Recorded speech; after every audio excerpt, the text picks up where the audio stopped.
42 years, 42 years old, single, and work full time as an agribusiness manager for one of the major 4 banks.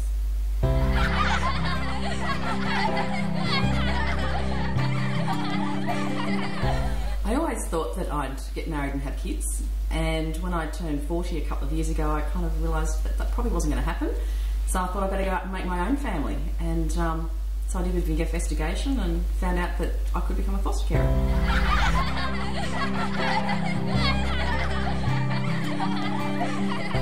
Funnily enough, it was a movie that Sandra Bullock was in. I can't remember the name of the movie now. About a fellow who'd gone to live with his family, and it really just hit home with me, I think, and I probably thought about it for about 5 years before I actually did it, and really just thought I couldn't do it purely because I was single and worked full time. So it really hadn't occurred to me that I would be able to.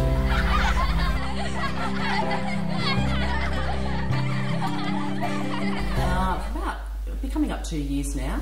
So I've had a little girl last year for about 9 months. She was 6, and then the eldest one came last year. He's 16. He's been with me nearly 18 months, and his sister, who's 15.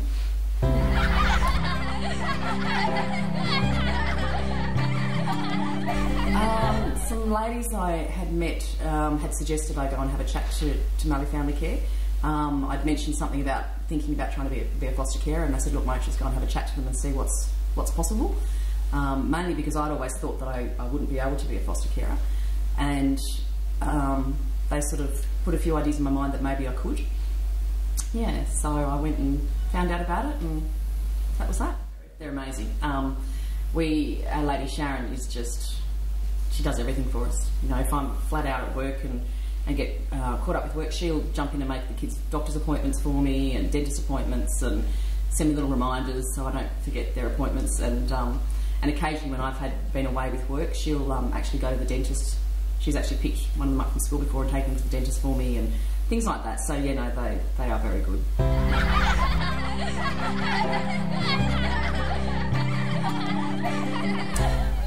Probably the things that you hear about, and look, I suppose when I go to say things you hear about, they're probably such old stories and myths and things about foster kids, and I suppose the realisation that they're not, there's no such thing as a bad kid. There's bad behaviour that's brought forward, I suppose, and if you can get behind the behaviour and understand it and why they're doing it, then you can do something about fixing it. But I didn't really understand that to begin with, and that probably worried me the most, was having kids that I didn't know how I was going to deal with or what I was going to do, and being on my own, being a single person, that really quite, concerned me. But having said that, they're amazing kids. They're really good.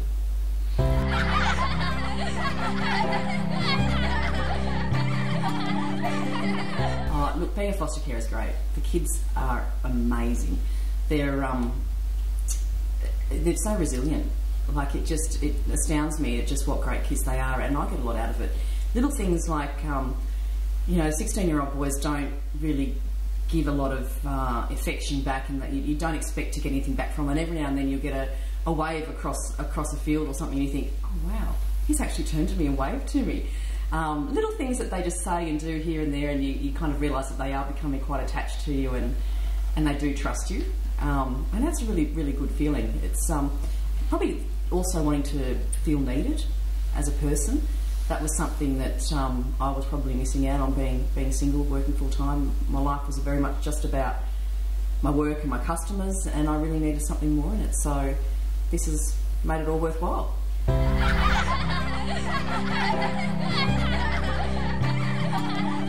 One of the ones that probably struck home was one day one of the girls said to me, oh, so what happens when we turn 18? And I said, what do you mean? She said, well, do we just move out and we never see you again? And I said, no, honey, this is your home. This is where you live, and, you stay here when you're 18, and when you're ready to move, you'll move on and go out to the big wide open world, but I'll always be here for you, and if things go wrong, you come home, and this is your family, this is where you belong. And that, she was sort of like, oh, I'm so glad you said that, because that was really worrying me. And little things like that, you just don't it's never occurred to me that kind of thing would be going on through their minds. And yeah, the conversations we have is probably one of the best things that they're just really rewarding.